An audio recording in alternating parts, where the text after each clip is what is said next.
My name is Marsha Skrypuch. My maiden name is Forchuk. My grandfather, George Forchuk, was interned in World War I at Jasper internment camp. He used to tell stories about living on the frontier, you know, and it was various adventure things, and he would mention about being imprisoned for something he didn't do, but it was sort of like he would brush by that. It's not something that he wanted to talk about. And actually, my father did hear stories, but the way that he heard stories was whenever other internees would come to visit my grandfather's house, they would go into a room and they would talk, and they didn't want anyone else listening. Like, they made a point of having no one else listening. But my dad wanted to hear, and he was very inquisitive. So he would hide in the next room and listen.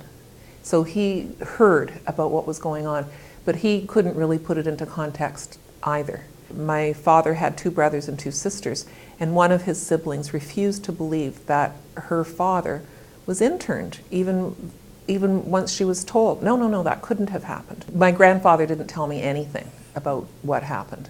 It wasn't until after he had died, and I'd read a newspaper article written by Lubomir Luchuk, and it was in the Globe and Mail, and it just talked about the internment. And so I called my dad and I said, "Did you hear about this, that there were Ukrainians who were interned in World War I?"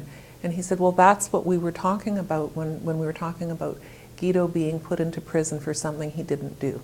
That was the wording that was used back then, was being put into prison for something that you didn't do. And he escaped from the internment camp.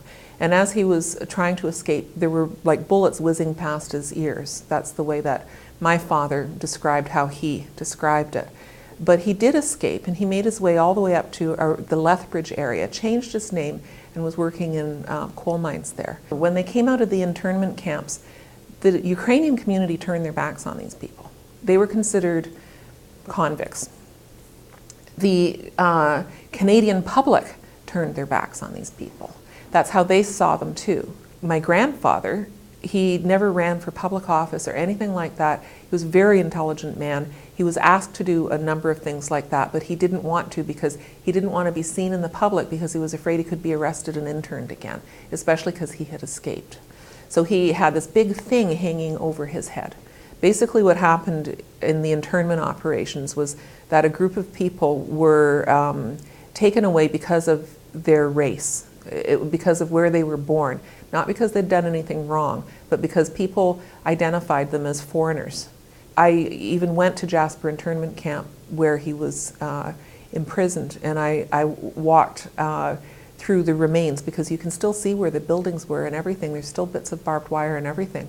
So I walked through there and I saw the beauty of this place, and then realized that it had been used for such an evil purpose.